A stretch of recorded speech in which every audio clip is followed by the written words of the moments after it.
Hi, and welcome to another episode of Hot Takes with me, the Silver Fox. And ladies, beware.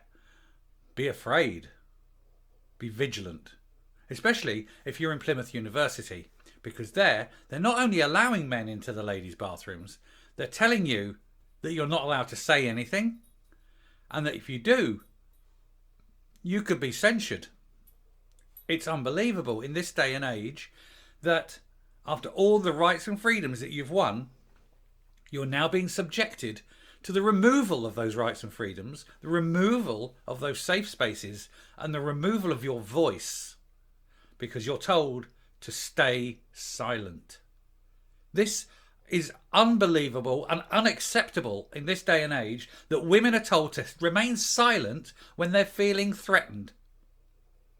Now, I'm going to have a look at this piece, and I've gone through it once, and it's got me angry, and I know I'm going to get angry with it again. So I will try my utmost not to lose my rag, but it certainly needs to be spread, and I need you all to sort of look at this piece, get angry about this piece, share it. You know, it's got to get out there. We've got to make this a thing now. So without further ado, I should put myself in the corner and we will go straight in feet first.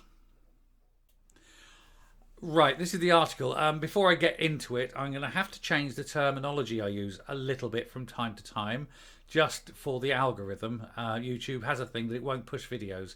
I really want this to be pushed. So I'm going to use terms that will be a bit more genericized. So please bear with me if you hear them. But straight in, other than that, straight into the article here. Don't challenge someone using the wrong bathroom. Woke Plymouth University sparks female safety fears with trains posters warning they must stay silent if they are concerned about male-bodied students in their loo. Think about that. You're a lady. You're taking a short, you pop into the restroom, do your business, you're on your way out, washing your hands. Out from the stall next to you comes Nigel, or Phil, or Steve, or whatever name he was going by yesterday. Only he's put a bow in his hair and he's wearing a pretty frock.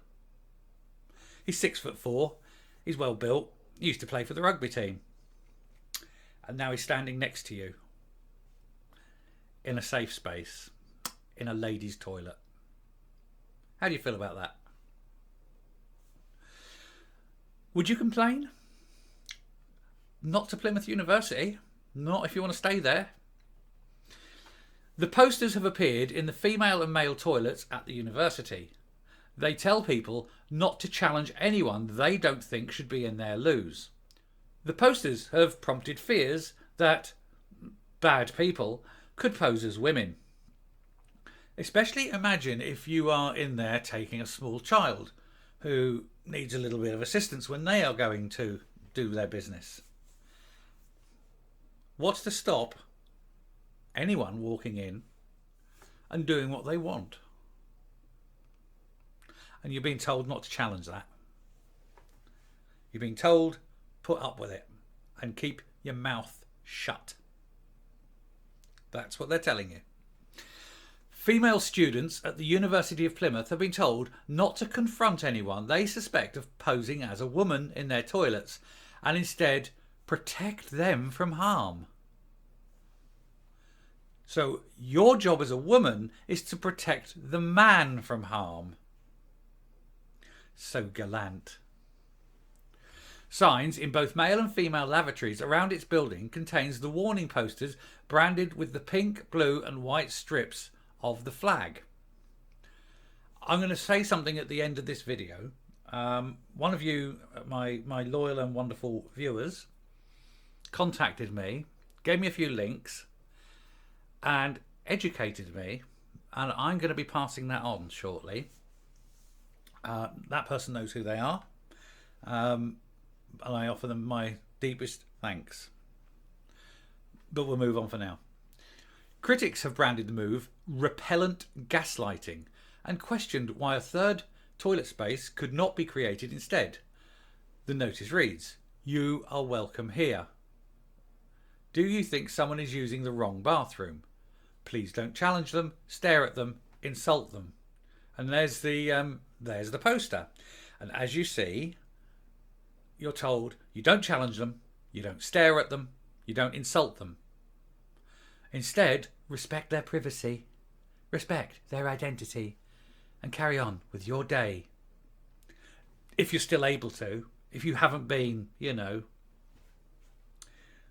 attacked in a very special way, or beaten in a very special way, or had your dignity removed, or are so traumatised by seeing that person there, given your particular personal history with people just like that. Where's the safeguarding of women here?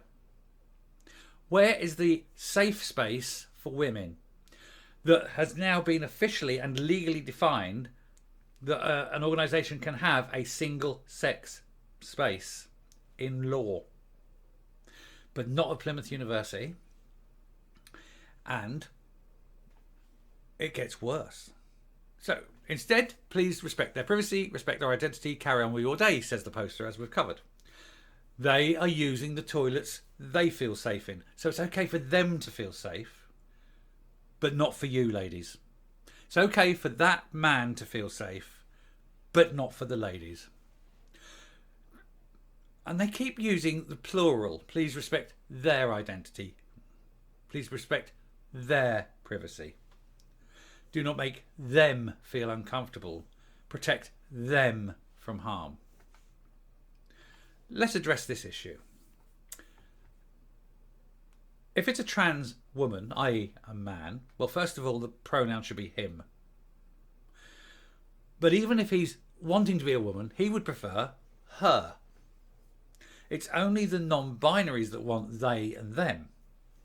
So the assumption that anyone in a dress is a they or them, I would suggest would be incorrect and would probably offend him or her.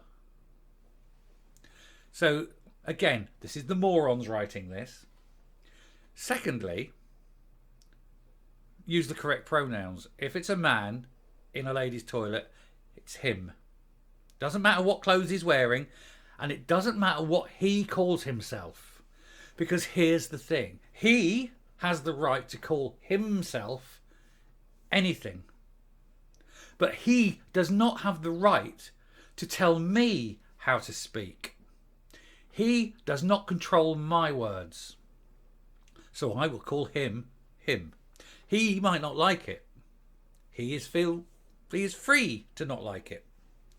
There is nothing illegal about being offensive, and there is nothing illegal about being offended. Insults are free. Anyway, moving on again. To trans, non-binary and gender questioning students, what the hell is gender questioning students? You have every right to be here. Think about that. That's the next line. You have every right to be here. The women have no rights. Only you have rights. You can exercise your rights to go into a ladies' safe space as a man and stand your ground. But the women, don't worry, we've removed their rights to say no. Women, you've got no rights. You cannot deny this, but the men can come in. They have the right to do that. Just so you're clear. Anyway, we'll move on. It comes amid fierce debate over the issue of trans women in female spaces, such as hospital wards, and whether they should be allowed to compete in women's sports. Well, they shouldn't be in hospital wards and they shouldn't be allowed to compete in women's sports, mainly because they're not women. There are also fears certain people, you can read the words, could pose as trans women to gain access to female loos. It also comes weeks after the Equality and Human Rights Commission said service providers wishing to limit services to a single sex are legally able to do so. And they say provided the reasons are justified and proportionate, which is so bland, vague and easy to get around, right? The ruling means it's legal for a gym to limit communal changing rooms to a single sex, And it says, as long as gender neutral changing room is also provided for trans people. Actually, that's a lie. They keep putting this out. That is not necessarily the case. They can simply say, no, there's no men allowed. You are a man. You are not going in. You're not going, and we don't have to provide anything. They're a private organisation. They are free to refuse your custom. We don't want you here. Please leave. Is it because I is a trans? No, it's because we don't have the facilities. Please leave. And that's it. That's all they need to do. Women Are Women, this is a pressure group, wrote on Twitter, notice how explicitly it doesn't say that female students are welcome. It doesn't. Repellent gaslighting. It's only saying men, other men, and men with mental conditions are welcome. Women, you're not welcome. They're not made welcome in your own toilets. It's great. It's evil. It's deliberately gaslighting young women out of their boundaries and their legal rights, which I said at the beginning of this video. Why doesn't this message go out to the boys and men wanting to go into women's safe spaces, i.e., this is a single-sex space to ensure women's safety, dignity and comfort. If you have a problem with the gender of the other men in the men's toilets, that's on you. And that's quite right. You're the one who chooses to wear a frock. You go into the men's changing rooms, you go into the men's toilets. Tracy Hill said, surely they could create a third space. So many vulnerable women have been victims to male violence, including in this city. Then they tell them not to make a biological male feel uncomfortable if he's in their toilet. Girls need to stand up to this and demand third sex or third unisex spaces. No, we don't need third or unisex spaces. Girls certainly need to stand up to this. What you need to do is say, these are ladies' changing rooms. These are female toilets. You out. Simple. No way should any man, any biological male, be in a female-only space. I mean, this is true. I wouldn't want a woman walking into a men's changing room while I'm there, sitting there, you know. So I've got out the pool, I've had my shower, I'm walking back from the shower and my bits are out. I wouldn't want a woman walking in, you know. I mean, when I was younger and I was fit, I was just out of the army, I had a body, I was chiselled, I had a six-pack. I'm 55 now. The six-pack's gone. It's a barrel. You know, everything's saggy. I have my dignity. Thank you, ladies.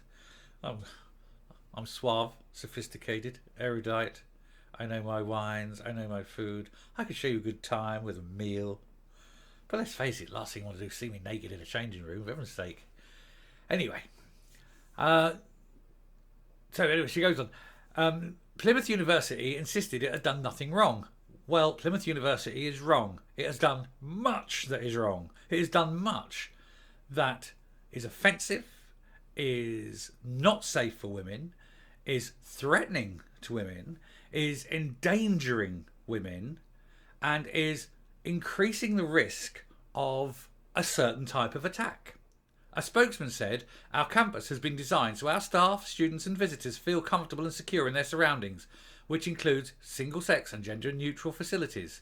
And it is important to ensure our whole university community can feel safe, respected and empowered. Then let the women feel safe and respected and empowered. Give them their own damn toilet.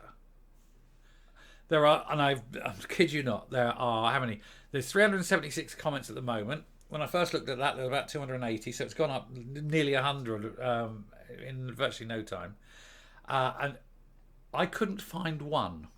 Out of the 280, I looked through deliberately to try and find, I could not find one supporting the university. They have got this wrong, massively wrong. And they won't back down because they're idiots, or they're so woke they can't, or they've talked themselves into a position they don't want to get themselves embarrassed. They need to be embarrassed, they need to be questioned, and they need to be held to account. And all it takes is for the women of Plymouth University to stand there on the green, in the quad. I don't know what the facilities are like there. I've not been to Plymouth University. I've been to Plymouth a few times, but not to the university. But whatever there is, they gather en masse and they embarrass them. And any time any man walks into a toilet, she needs to scream her lungs out as though she's being attacked. I shall come up and round this off before I lose it. I've done very well. I've stayed calm this time. If I'd have recorded this the first time I read it, there would have been words. Anyway, it's come up. Well, I hope you're as angered by that as I am, and I hope that you will act accordingly. This is a case of spread this video, share this video as much as you can, mention it to friends. Mention. I don't just mean this video. I mean the whole thing about what's going on. This massive, the cancellation of women isn't just one organisation or one small group. It's the mainstream media. It's educational system. It's governmental systems. It's organisations. It's rampant. It's absolutely rampant because they're all too busy trying to virtue signal because of a tiny, tiny minority, and they fail to realise the offence they are causing to over half the population, but also the immense damage they're doing both to women generally, but also to the small group that they're trying to virtue signal. They're stupid and they're dangerous, and we need to resist and we need to fight. And I shall not cease the work here. I'm going to keep on until I draw my last breath. This is the hill I shall die on, I think. I found this cause to be very rewarding. A lot of people, particularly women, I'm going to be honest, but they've thanked me for giving a voice, because a lot of them are not in a position to stand up and say things. So let me know, and I will fight. I will put out, because I'm not scared of them. I've got nothing to lose. There's nothing. They can't take anything away from me, because as long as I tell the truth and express it as an opinion, I'm free to do so. My employer won't fire me, and my wife won't leave me. My son thinks I'm doing a great job. Now, I mentioned something in the earlier part of that video about the flag, a certain flag. You saw the flag. It was a blue, pink, and white flag. And one of my my excellent viewers, who I've contacted and had words with on other media, educated me, and I'm going to be very careful with the words I choose, but that flag has a meaning. Now, I will put down in the description a link, but the flag has a meaning, and I didn't know this, but there's a reason that these people use that flag, and it isn't just that flag, it's other organisations that use, particularly, it's those colours, because the blue is baby blue, and the pink is baby pink, and the white is the innocence of youth. Do you see where I'm going with this? I hope you do. I can't really say the words because, again, the algorithm will spoil it and I won't be able to get this message out. But let's say that there's very bad people. Did I stutter? And they like those colours, the baby blues, the baby pinks, and the little innocent white, and they use those colours specifically. And so I don't think it's far to see why a certain organisation likes to use those for their organisation, those colours for their organisation. Because it's funny how these people keep fighting and fighting to get into the sort of spaces where mothers with children will be, or where young girls will be. It's very suspect. And now you're being told by an establishment, University of Plymouth, that you're not to question it, and if you question it, you'll be censured. And imagine if you're a student, a female student, say second, third year, and you've questioned this, and they say, thank you, bye, you're out, bang, they fire you. Not fire you, they throw you out of university. You've lost all that education, you've lost all that money. And why? because some woke virtue signalling muppet just didn't like the fact that you stood up to them, that you stood up for your own rights, that you stood up for your own safety. We need to fight this, and it's an ongoing fight. And like I say, I will fight with you. I cannot believe these things are happening. But I shall round off now. If you like what you see and hear on this channel, please hit the subscribe button. Ring the bell for notifications of future output. Leave a like. Leave a comment. Definitely leave a comment. Let me know what you think about this particular issue. And on this occasion, I would ask again that if you could you please share the video and get it out there as much as possible and highlight this. And let's embarrass Plymouth University. Anyway, until next time, stay safe, stay well, and goodbye.